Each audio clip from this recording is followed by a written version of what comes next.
오늘 본문은 예수님의 탄생을 예고하고 있습니다.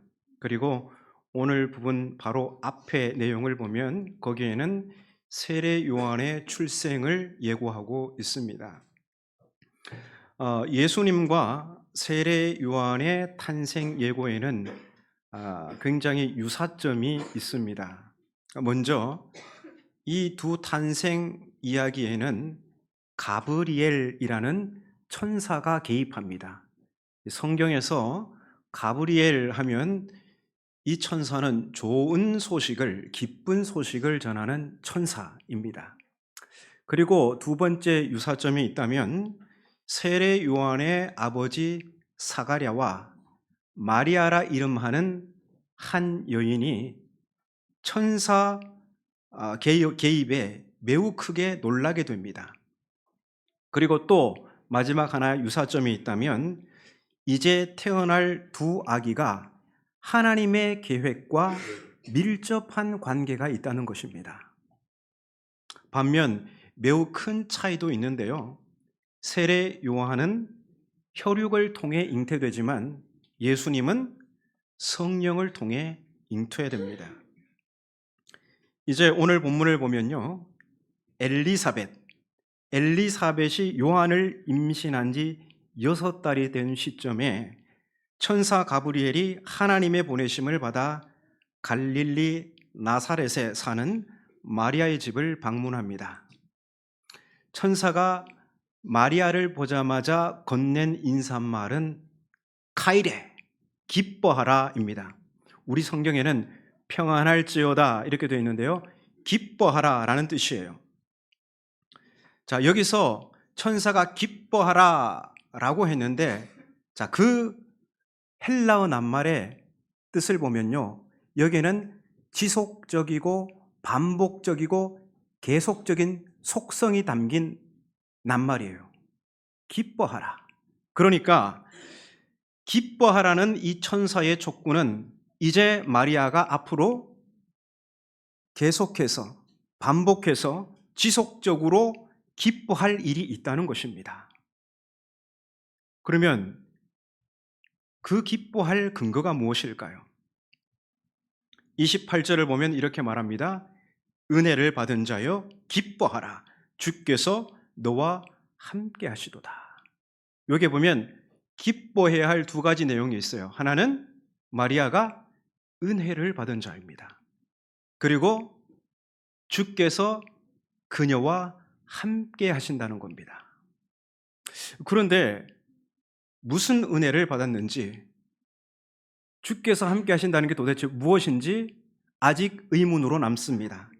그래서 이 뜬금없는 천사의 말에 마리아의 반응이 어떻습니까? 29절을 보니까 처녀가 그 말을 듣고 놀라 이런 인사가 어찌함인가 생각하매. 마리아의 반응은 매우 놀람, 이해할 수 없음입니다. 천사의 갑작스러운 말에 마리아는 두 눈을 동그랗게 뜨고 할 말을 잃은 채 무언의 질문을 하고 있습니다. 내가 은혜를 받은 자라고? 주께서 나와 함께 하신다고? 가브리엘은 마리아의 표정에 담긴 무언의 질문을 충분히 이해한 듯 그녀를 안심시키며 다시 한번 말합니다. 마리아여, 무서워하지 말라. 네가 하나님께 은혜를 입었느니라. 천사는 다시 한번 마리아가 은혜를 입었다고 합니다. 그리고 곧이어 마리아가 받은 은혜가 무엇인지 이제 밝혀지는데요. 보라, 내가 잉태하여 아들을 낳으리니 그 이름을 예수라 하라. 마리아가 입은 은혜는 그녀가 아들을 낳고 잉태하는 것입니다. 그런데 처녀가 임신하고 아들을 낳는 것이 은혜 받은 것일까요? 더구나 마리아는 요셉과 약혼한 처녀입니다. 유대 사회에서 결혼을 앞둔 처녀가 임신한다는 것은 빅뉴스감이죠. 나사렛 일보 일면에 대문짝만하게 날 스캔들입니다. 은혜도 기뻐할 일도 아니죠. 마리아에게 이른 소식은 돌에 맞아 죽을 일입니다. 요즘 젊은 사람들이 하는 얘기로는 이생망입니다. 이생망 뭔지 아십니까? 이번 생에는 망했다 이런 뜻이에요. 천사도 이것을 모르는 바 아닐 텐데 도대체 어떤 아들을 낳기에 그게 은혜 받은 것이고 기뻐할 일일까요? 다시 한번 31절을 보십시오. 보라, 내가 잉태하여 아들을 낳으리니 그 이름을 예수라 하라. 우리는 보고 마리아가 예수님을 낳으니까 그게 정말 은혜 받은 것이고 기뻐할 일이지 이렇게 생각할 수도 있지만 당시 한번 생각해 보십시오. 나사렛에 사는 한 여인에게 천사가 이런 말을 했어요. 그렇다면 마리아는 이 예수를 지금 우리가 생각하는 예수로 생각하지 않아요. 왜냐하면요, 당시 유대 땅에는 예수라 이름하는 남자아이가 허다했습니다. 예수의 이름이 뜻이 뭡니까? 그가 자기 백성을 그들의 죄에서 구원할 자이심이라. 마태복음이 그렇게 말하잖아요. 그래서 그 로마의 압제 아래 살아가고 있던 이 유대 사람들은요, 사람들이 자기가 낳은 자식의 이름에서 그들의 소망을 담아서 이름을 예수라 그렇게 지은 아들들이 허다했습니다. 그래서 우리가 요 31절 말씀을 조금 더 한 걸음 더 나가서 이해를 해야 합니다. 자, 이 표현은요, 예언자의 말입니다. 그런데 이 표현이 예언자의 말인 것도 중요하지만 그보다도 우리가 주목해야 할 점은 예언자의 이 말이 어떤 상황에서 나온 언어인지를 보는 것입니다. 자, 이사야서 7장 14절에 이렇게 기록되었습니다. 화면을 보시고 함께 읽겠습니다. 시작. 그러므로 주께서 친히 징조를 너희에게 주실 것이라. 보라,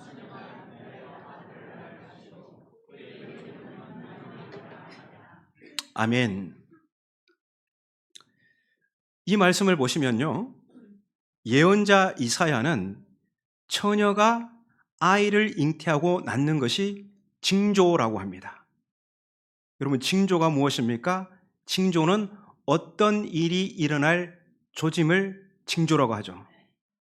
그래서 이 처녀가 아이를 낳는 것이 이제 곧 어떤 일이 일어날 조짐이라는 것입니다. 이사야가 이 말을 할 당시 남왕국 유다, 여러분 이스라엘도 우리나라처럼 예전에 남과 북이 분열되어 있었습니다. 솔로몬 왕 아들 르호보암 때에 하나의 나라였던 이스라엘이 남유다와 북이스라엘로 이렇게 나눠지죠. 자, 그런데 이 남왕국 유다에 이사야가 예언할 당시 아하스라 이름하는 왕이 통치하고 있었어요. 근데 이 아하스가 누구냐 하면 히스기야 아시죠? 히스기야는 유명하니까 잘 아실 겁니다. 아주 그 유다 왕들 중에 선한 왕이고 의로운 왕이고 종교개혁을 단행했던 그런 아주 유명한 왕입니다. 그 히스기야의 아버지가 바로 아하스예요. 그런데 이 아하스는 그의 아들과는 달리 매우 악한 왕이었고 불신앙의 왕이었습니다. 우리 함께 지도를 보면서 이제 이야기할 텐데요. 그런데 이 아하스가 통치할 당시 저 이방 나라 아람 보이십니까? 아람이란 나라와 그리고 그 파란 색깔로 된 이스라엘, 저게 북이스라엘이에요. 저 아람이란 나라와 북이스라엘이 동맹을 맺고 저 아하스가 통치하고 있는 남유다를 3년 동안 포위했습니다. 애워쌌죠. 하지만 이 두 동맹국들이 능히 그 땅을 치지 못했습니다. 그런데도 아하스 왕과 그 땅의 백성들은 두려움에 사로잡혀 벌벌 떨고 있었습니다. 왕으로서 아하스는 이 고립에서 벗어나기 위해서 이제 저 북쪽 아수르 제국의 디글랏 빌레셋 3세 그 왕의 도움을 받으려고 합니다. 그러자 예언자 이사야는 왕을 설득하죠. 왕이시여, 왕은 이 고립을 유지하면서 하나님의 개입을 기다리십시오. 그게 제게 주신 하나님의 말씀입니다.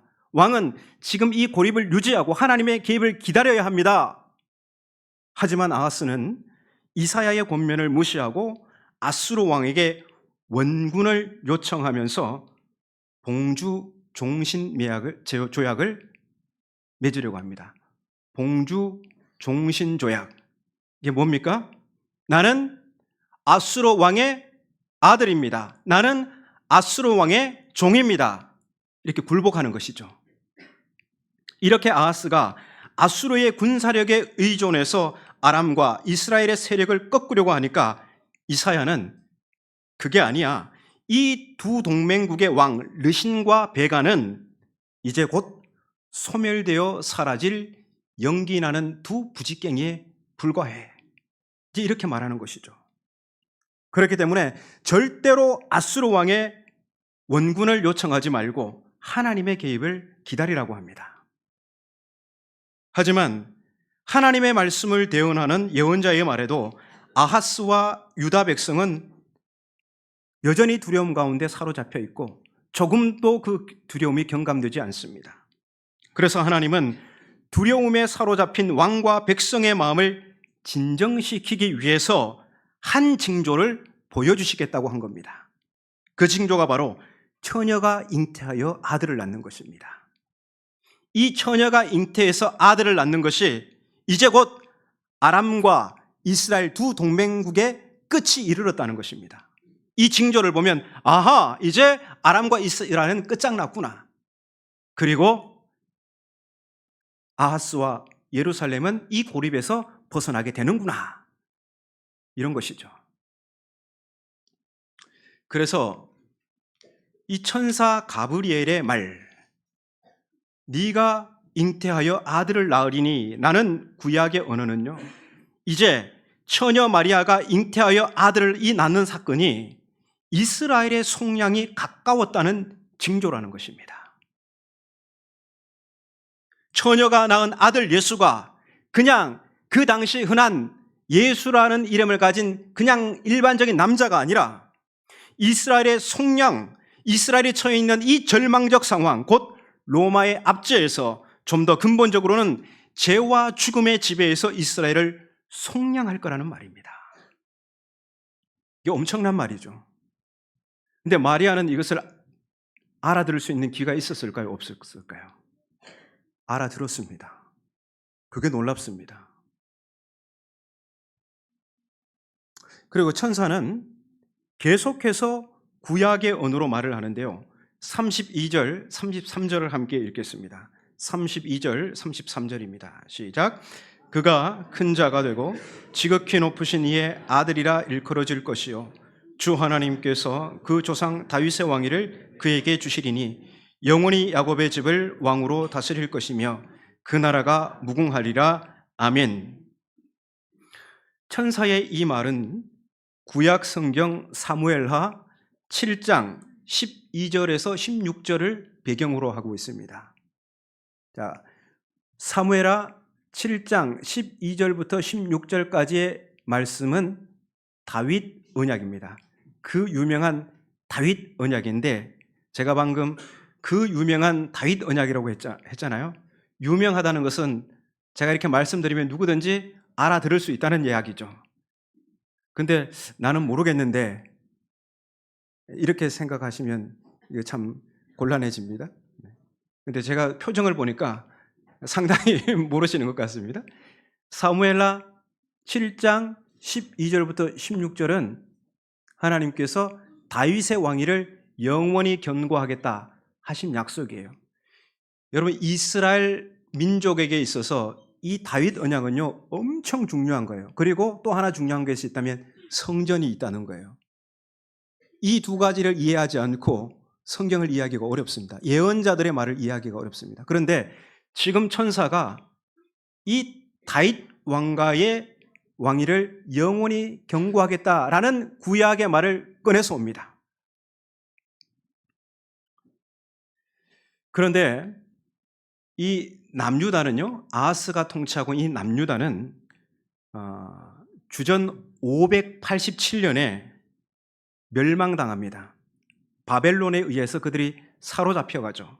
그리고 그 이후에 계속해서 제국이 바뀌어가면서 뭐 페르시아, 그 다음에 또 뭐 헬라, 로마, 뭐 이렇게 제국의 이름이 바뀌어가면서 400년 이상을 이 유다 백성은 제국의 손아귀에서 암흑의 시기를 보내왔습니다. 이 제국들의 폭력적 지배 아래서 수백 년간 다윗 가문의 왕위는 끊어졌고 하나님의 약속은 폐기된 것처럼 보였습니다.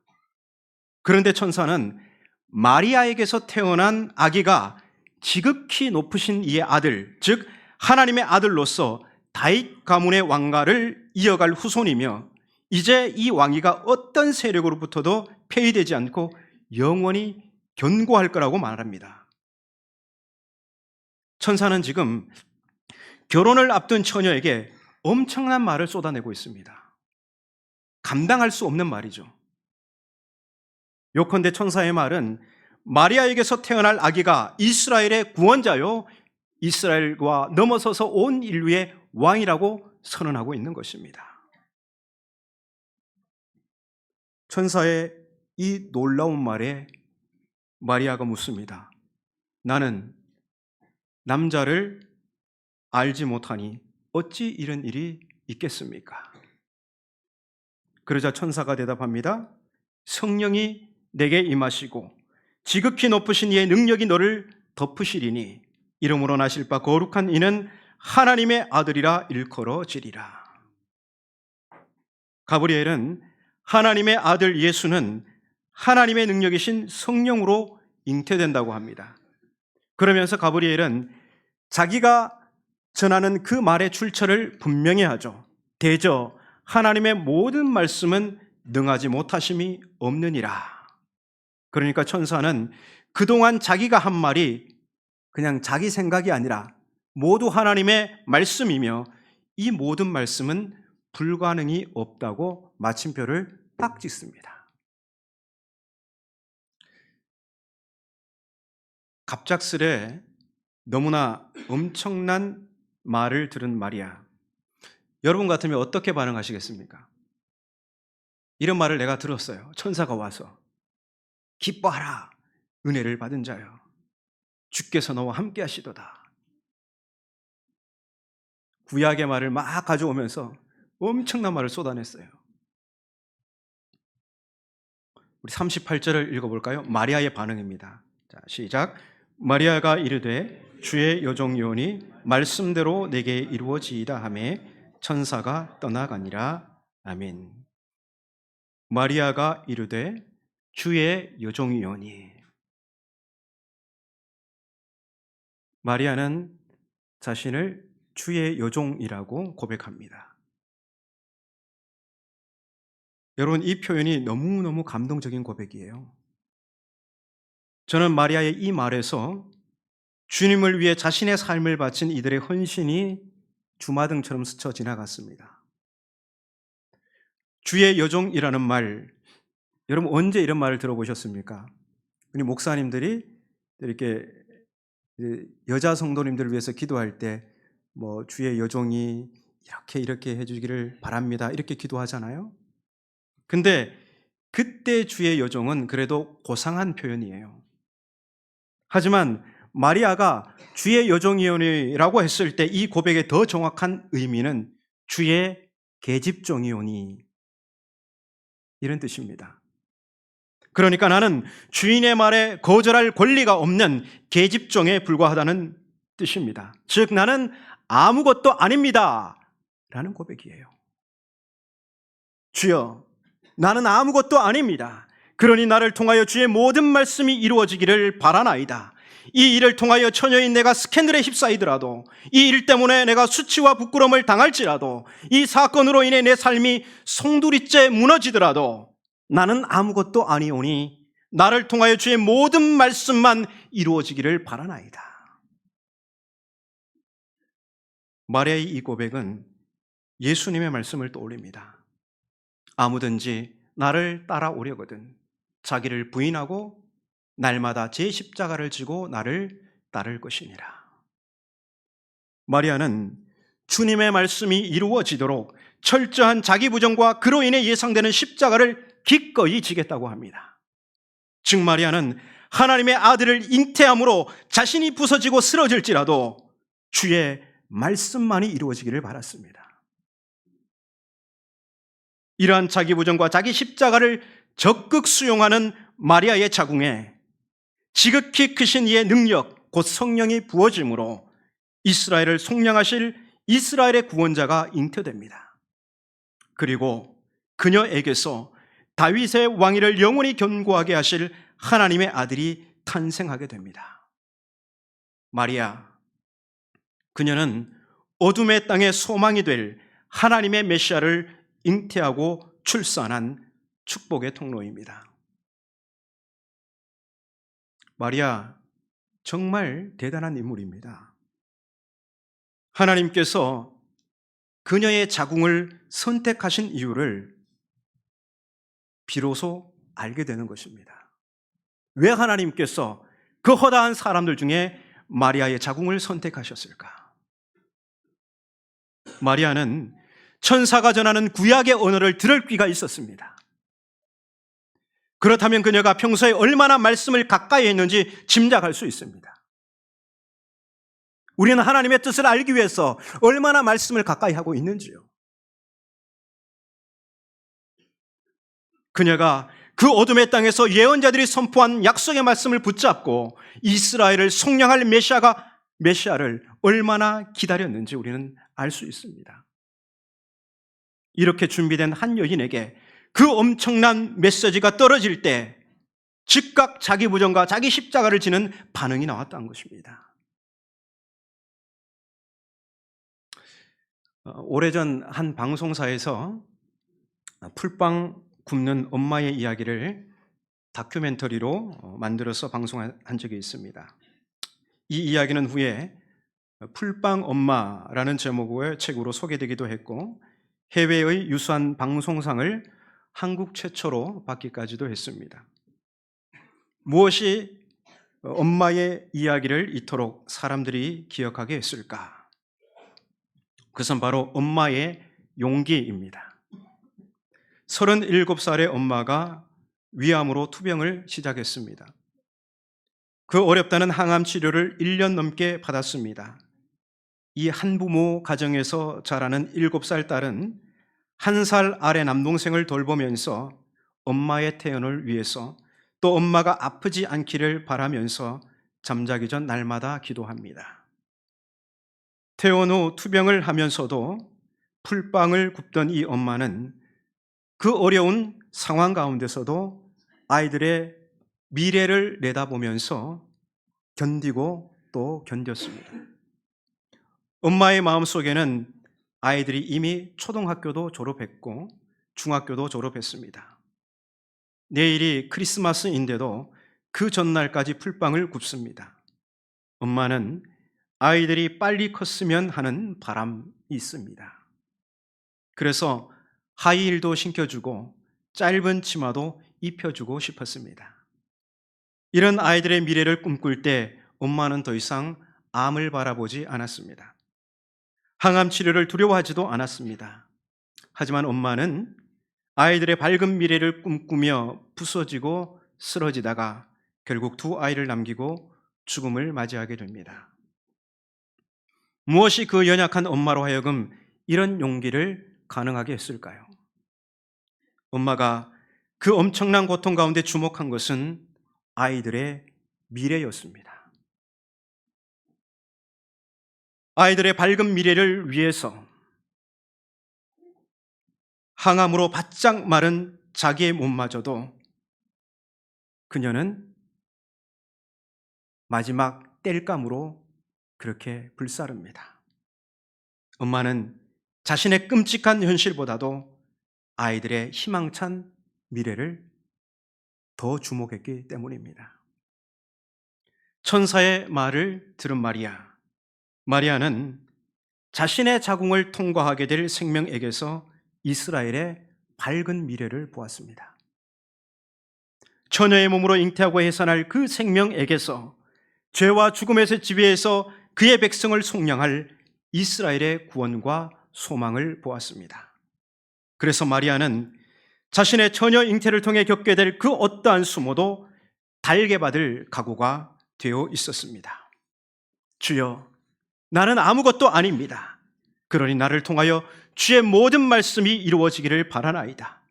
이 일을 통하여 처녀인 내가 스캔들에 휩싸이더라도, 이 일 때문에 내가 수치와 부끄러움을 당할지라도, 이 사건으로 인해 내가 모든 것을 잃을지라도 나는 아무것도 아니오니 나를 통하여 주의 말씀만이 온전히 이루어지기를 바라나이다. 여러분, 교회는 복음을 잉태하고 출산하는 마리아의 자궁과도 같습니다. 하지만 오늘 교회들은 심각한 불임을 겪고 있습니다. 물론 이 불임은 성령이 임하시고 지극히 크신 이의 능력이 우리를 덮을 때 치유됩니다. 그러나 하나님은 아무 교회나 이런 능력을 부어주시지 않습니다. 하나님께서 마리아의 자궁을 선택한 것은 그녀는 준비된 사람이었기 때문입니다. 마리아는 천사가 전하는 구약의 언어를 들을 귀가 있었고, 절망의 땅에서 예언자들이 선포한 약속의 말씀을 붙잡고 이스라엘을 속량할 메시아를 기다렸습니다. 그렇게 준비된 마리아에게 하나님의 말씀이 떨어질 때 그녀는 즉각 자기 부정과 자기 십자가를 지고 응답하였습니다.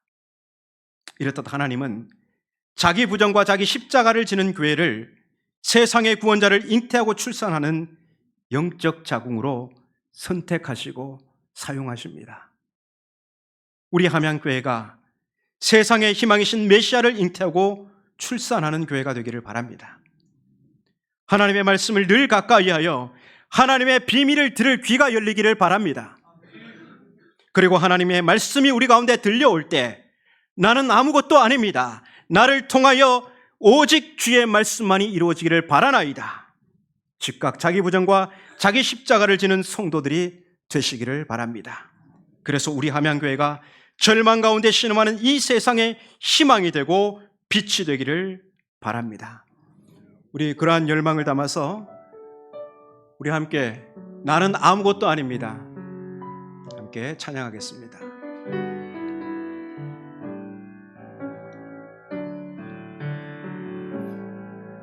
나는 아무것도 아닙니다. 주님의 사랑이 없으면 나는 아무것도 모릅니다.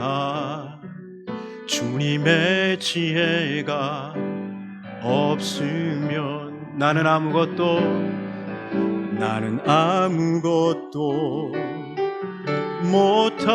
못합니다. 주님의 능력이 없으면 나는 한순간도 못 삽니다. 주님의 생명이 없으면 이제 내가 사는 건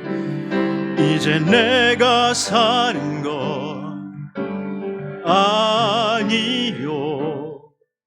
그리스도 내 안에 사시니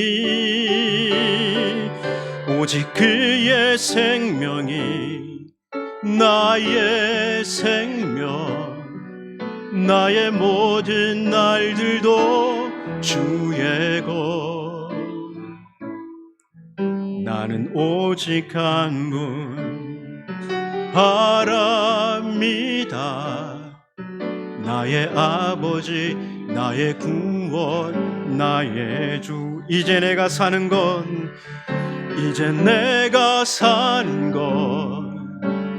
아니요. 그리스도 내 안에 사시니 오직 그의 생명이 나의 생명, 나의 모든 날들도 주의 것. 나는 오직 한 분 바랍니다. 나의 아버지, 나의 구원, 나의 주. 나의 아버지, 나의 아버지, 나의 구원, 나의 주.